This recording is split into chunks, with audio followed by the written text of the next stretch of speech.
Министерката за правда Десковска ќе бара амино деу за ветинг во македонското правосудство по примерот на Албанија. Во меѓувреме очекува да се спроведе, како што вели мегветинг, антикорупцијска да го провери имотот на судиите, а судскиот совет да разрешува таму каде што има несовпаѓање.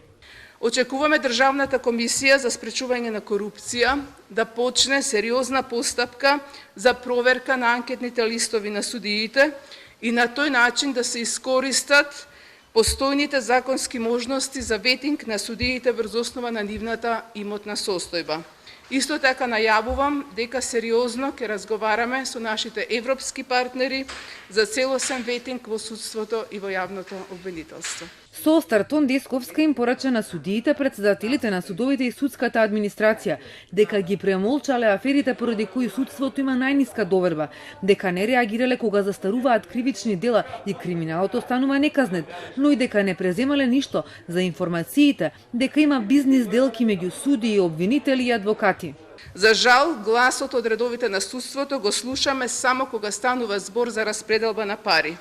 Судството има најмалку легитимитет да зборува на оваа тема, имајќи во предвид што се направи со алоцирање на средства во рамките на судството, но имајќи ги во предвид и резултатите од нивното работење.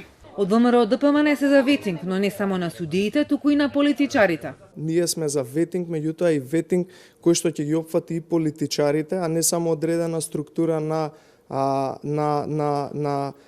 институции, на вработени во институција, затоа што сепак ветингот треба да го прават луѓе кои што немаат инкриминирачки дејства. Во моментов ветинг предлага влада, која што, да не речам во гуше е заглавена во секакви криминали. Од ДУИ потсетуваа дека целосен ветинг на политичари, суди и обвинители е нивна иницијатива од пред речиси 1 година и најавуваат поддршка.